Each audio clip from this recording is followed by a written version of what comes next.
Receber dividendos é sinônimo de renda passiva e é aquilo que no final das contas todo mundo quer para poder complementar a aposentadoria. Porém, montar uma carteira exclusivamente focada em empresas que pagam bons dividendos agora pode ser um tiro de misericórdia nos seus planos de longo prazo. Para entender a razão, é só você assistir esse vídeo até o final. Roda a vinheta.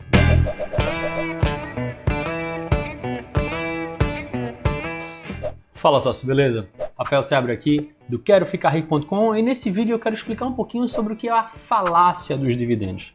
Os dividendos são uma ferramenta muito interessante e muito importante para a sua criação de riqueza, mas muitas pessoas veem ele da maneira errada. Eu já vi muita gente dizendo que não investe na empresa X, numa baita empresa, porque ela paga pouco dividendo ou coisa do tipo. E quem pensa dessa forma não poderia estar mais enganado, tá? E para explicar essa questão dos dividendos, primeiro eu preciso explicar algumas características sobre a data em que se anuncia o pagamento de dividendos e a data em que os dividendos definitivamente são pagos e o que é que acontece, tá? Se esse é um assunto que é do teu interesse, que você quer saber mais, já deixa teu like aqui embaixo, já clica no joinha e também, se você ainda não for inscrito no canal, se inscreve clicando no botão vermelho que tem aqui embaixo que diz inscrever-se e depois clica no sino para ativar as notificações e assim você não perde nenhum dos próximos vídeos, tá? Então vamos lá. Geralmente o que é que acontece? A gente tem uma data ex dividendos e a data do pagamento. O que é essa data ex dividendos? É quando a empresa ela diz, ó, a partir da data tal, as pessoas não vão ter mais direito ao recebimento de dividendos e muitas vezes o pagamento de dividendos é numa data posterior. Por exemplo, a empresa anuncia no dia 10 de março que ela vai pagar dividendos no dia 30 de março. E ela diz que a partir do dia 11, quem se tornar sócio daquela empresa não vai ter direito ao recebimento daqueles dividendos. Então a data com seria no dia 10 e a partir do dia 11 é o que a gente chama de data ex dividendos. A partir daquela data em que ela se torna ex dividendos, ou seja, que as pessoas que comprarem ali não vão ter mais direito a receber aquele próximo pagamento de dividendos, aquela empresa ela passa a valer menos. Por quê? Porque um pedaço dela vai ser entregue para quem é sócio dela no formato de dividendos. Então, no dia que chega o pagamento de dividendos, aquela empresa está de fato valendo menos. A questão é, muita gente fala, ah não, a bolsa desconta esse valor no fechamento do mercado, esse preço é descontado. Na verdade, não tem nenhum desconto de fato que é feito de maneira automática.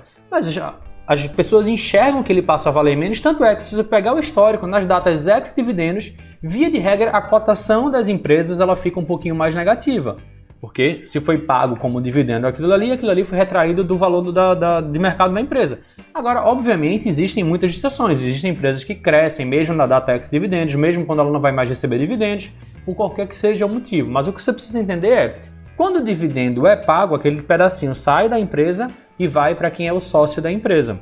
E aí muita gente fica pensando, Rafael, eu não entendi muito bem esse troço de como é que o dividendo sai da empresa, como é que o dividendo diminui o valor da empresa. Tá, vamos parar para pensar, até porque o dividendo ele só pode ser pago se a empresa teve lucro. Então ela tinha um valor de mercado, ela teve lucro, aquele valor de mercado dela cresceu um pouquinho e ela pode pegar aquela gordurinha ou reinvestir nela mesma ou distribuir como dividendos, ou distribuir uma parte e reinvestir outra. Então primeiro, deixa eu contar a história da vaquinha e do bezerro, tá? Isso inclusive me lembra de uma música que eu vivo cantando para minha filha, né? Que é Bom dia, o sol já nasceu lá na fazendinha, acorda o bezerro e a vaquinha. Mas bora voltar. A questão é a seguinte, vamos pensar que existe uma vaca e essa vaca ela tem um valor de mercado de 10 mil reais. Ela vale 10 mil reais, seja pelo peso dela, se fosse convertido em abate para corte ou porque ela é produtora de leite, por qualquer seja o motivo, ela vale 10 mil reais. E depois de um tempo, descobre-se que ela está prenha. A vaca engravidou, né? E tem uma bezerrinha lá dentro dessa vaca. E por conta disso, o pessoal, essa vaca vale 10, mas essa bezerrinha que vai nascer já com tantos quilos, ela vale 1.000. Então, a partir do momento que aquela vaca está grávida, está prenha, pelo menos quando o animal se chama assim, ela passa a valer 11 mil. É como se aquela bezerrinha fosse um lucro que ela teve. E aí no final, quando ela tem a cria, o que é que acontece? Ela valia 11 mil reais a vaca e ela teve a cria. E o dono da vaca, ele pode fazer o seguinte, ele pode optar para quê? Tipo, não, beleza, eu vou pegar agora o bezerrinho e vou, sei lá, vou abater e vou vender para corte, eu vou fazer um churrasco, quer que seja. Então ela voltou a ter 10, valer 10 mil em vez de ser 11, ela passa a valer 10, mas tem aquele 1.000 à parte. Então o valor do dividendo foi descontado do valor da vaquinha. E ela pode optar por fazer isso. Dá para o dono, pega o bezerrinho, abate e faz um churrasco. Mas existem outras coisas que você pode fazer com dividendo. Poderia ser muito mais lucrativo, por exemplo, para o dono, em vez de ele receber esses dividendos, em vez da fazenda dar essa bezerrinha para ele, dizer não, vamos fazer um programa de investimento nessa bezerrinha, fazer com que ela engorde para que daqui a 2 anos ela já se torne uma vaca leiteira, uma vaca gorda, que inclusive daqui a 2 anos, ela em vez de estar valendo 1.000, ela pode estar valendo 10.000. Então meu patrimônio, em vez de ser 10, passa a ser 20, e as duas ficam prenhas e vão me gerar mais 2 novos bezerrinhos, que cada um valendo 1.000. Então esse novo patrimônio ele vai passar de 11.000 para 22.000. Então eu deixando de receber hoje R$1.000 desses dividendos, pode ser que daqui a 1 ano ou daqui a 2 anos eles se tornem R$2.000, porque eu vou receber 2 bezerrinhos como dividendos. Essa estratégia de você reinvestir ou não o dividendo cabe única e exclusivamente à empresa. E muitas vezes, como eu dei nesse exemplo da vaca e do bezerrinho, o reinvestimento pode ser muito mais inteligente para o crescimento do patrimônio, para o crescimento do negócio, do que o pagamento desse dividendo.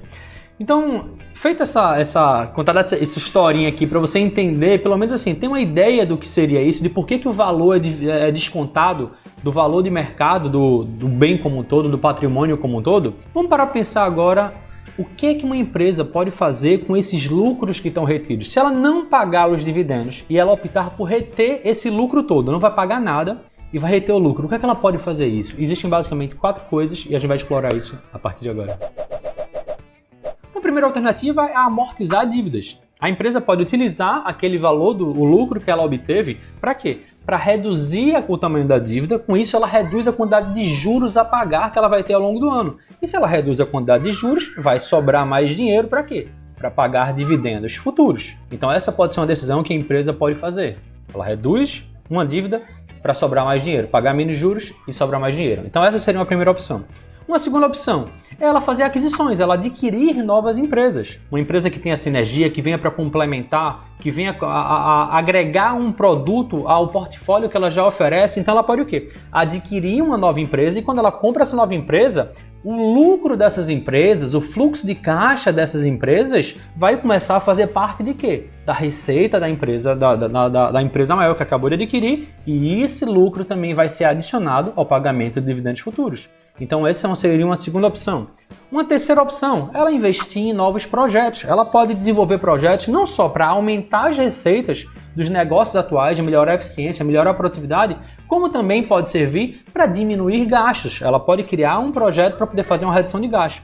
Se você aumenta a sua receita ou se você diminui seus gastos, suas despesas, você vai fazer com que sobre mais dinheiro. Então essa decisão de criar um projeto para aumentar a receita ou diminuir a despesa também vai te gerar mais dividendos no futuro. E uma quarta opção que é muito comum no mercado, mas pouca gente entende, é recompra das ações. A empresa pode pegar esse lucro e utilizar para quê? Para comprar as próprias ações dessa empresa, muitas vezes porque ela considera, sei lá, que a cotação dela está muito barata no mercado. No momento de crise, que o preço das ações cai muito, é muito comum que as empresas anunciem programas de recompra. E aí muita gente pergunta: Rafael, mas por que a empresa recomprar as ações delas e cancelar essas ações de tesouraria vai melhorar a minha vida? Eu, como investidor, como é que eu sou remunerado com isso? É bem fácil de entender, tá? Porque quando ela compra as ações delas e cancela em tesouraria, ela diminui a quantidade de ações no mercado. Então ela vai ter o mesmo volume de lucros ou mais lucro, ela vai ter uma quantidade X de lucros, por ação vai ser maior, porque vão ser menos ações. Então se aumenta o lucro por ação, potencialmente o dividendo por ação também vai aumentar. Você pode dizer: beleza, entendi, tá, mas não ficou muito claro, Rafael, essa história de não, aumentou o lucro por ação, diminuiu a quantidade de ações, eu não entendi muito bem. Como é que minha participação na empresa está aumentando? Como é que eu vou receber mais dividendos? Vou dar um exemplo bem simples, tá? Eu acho que tão simples quanto o exemplo lá da vaquinha. Vamos dizer que tem uma empresa no mercado que ela só tem 100 ações no mercado. 100 ações, e você adquiriu 9 ações daquela empresa. Você tem 9 ações daquela empresa, e ela define que anuncia um programa de recompra de ações em que ela diz ao mercado: eu vou recomprar 10 ações a preço do mercado e vou cancelar. O que é que acontece? Ela tinha lá 100 ações, ela recompra 10 e cancela. Ela passa a ter só agora 90 ações. O que é que aconteceu com você que tinha 9 ações? A tua participação na empresa aumentou de 9%, que era de 9 sobre 100 ações, para 10%, que passou agora a ser de 9 sobre 90 ações. Então, quando ela distribuiu os dividendos, em vez de você abocanhar só 9% daquele dividendo distribuído, você vai abocanhar 10% do lucro que foi distribuído no formato de dividendos. Então, isso vai fazer com que você ganhe mais dinheiro também, no final das contas, nos seus dividendos futuros. Então, essa que é a sacada. Quando você pensa, principalmente para que se você é investidor de longo prazo, você tem, sei lá, entre 25 e 45 anos, ainda tem um bom tempo pela frente para construir o seu patrimônio, para poder montar a sua estratégia, ou estar já com a estratégia, eu acho muito mais vantajoso você focar nessas empresas que podem continuar a crescer, que tem um programa de crescimento constante, do que você simplesmente investir em empresas que já pagam muito dividendos agora. Porque geralmente é a empresa que tem um payout alto, ou seja, que distribui praticamente todo o lucro que ela gera, ela praticamente não cresce ou cresce muito devagar. Já uma empresa que retém a maior parte do lucro, distribui pouco dividendo, ela tem um crescimento maior. Então faz mais sentido você investir em empresas que crescem constantemente, que o lucro vem crescendo ano após ano, e você reinvestindo seus dividendos, e ela mesma também vai reinvestindo a parte do lucro dela, porque isso vai fazer com que ela cresça. E aí o que acontece, que é o que muita gente não se liga, é que o teu dividend yield vai crescer. Rafael, não entendi, como é que o meu dividend yield vai crescer? Não só existe um dividend yield não, que é o dividend yield da empresa. Para quem não sabe, dividend yield é você vê a quantidade de dividendos que foi pago por ação, dividido pelo preço por ação dela. Não o teu, porque, por exemplo, vamos dizer que você investiu numa empresa hoje, ou não, até para trazer para o passado fica mais fácil. Você investiu numa empresa em 2015, você comprou ela na cotação que ela estava, sei lá, a R$10 e agora ela está a R$30. Ela está a R$30, tá? E a empresa anuncia que vai pagar R$1 de dividendo por ação. Esse R$1 sobre R$30 vai dar um dividend yield de 3,3% ao ano. E muita gente acha que 3,3% ao ano é muito baixo. Mas para você que comprou ela lá atrás a R$10, R$1 sobre esses 10 equivale a um dividend yield de 10% ao ano. Então é isso que acontece quando você compra empresas que têm esse potencial de crescimento, que têm uma curva de lucros constantes, de crescimento constante. Por quê? Porque se a empresa vai tendo um lucro cada vez maior ano após ano, a cotação vai tender a acompanhar, você vai ter um preço médio bem baixinho em relação a essa empresa e os dividendos que ela pagar lá no futuro, relacionado ao preço que você pagou, vai ser baixo. Então aquele valor que parece baixo nos dias de hoje, pode ser muito mais alto lá na frente. Então, na minha opinião, essa é uma visão muito melhor. Em vez de você focar numa empresa que paga bons dividendos, você foca em boas empresas. Se por acaso existirem boas empresas, como existem, por exemplo, algumas empresas elétricas, que além de boas e que com lucro crescente também pagam bons dividendos, aí é o melhor dos casos. Aí não tem do que se reclamar. Mas olhar apenas para o dividend yield, investir apenas focado no dividendo que aquela empresa paga, pode ser um tiro na construção do patrimônio, pode ser um tiro de misericórdia na sua construção de patrimônio do longo prazo, tá? Qual a lição que eu gosto de tirar disso tudo? É que em vez de você ficar olhando para uma empresa como se fosse um número, como se fosse um pedaço de papel, você tem que entender que uma ação que você adquire é de fato um pedaço da empresa. Você de fato se torna sócio da empresa. E se você tiver a mentalidade de sócio, de me tornei sócio enquanto ela for boa, eu vou continuar sendo sócio daquela empresa, eu vou ficar com ela pelos próximos 10, 15, 20 anos, o valor que você vai estar pagando agora, o preço que você paga agora na ação dela, provavelmente vai ser irrisório lá na frente.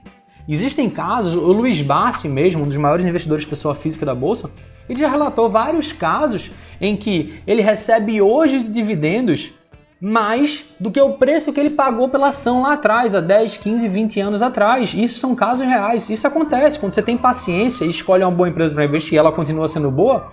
Isso vai de fato acontecer com você também, isso pode acontecer com você também se você tiver essa paciência para esperar os juros compostos da renda variável funcionarem para você.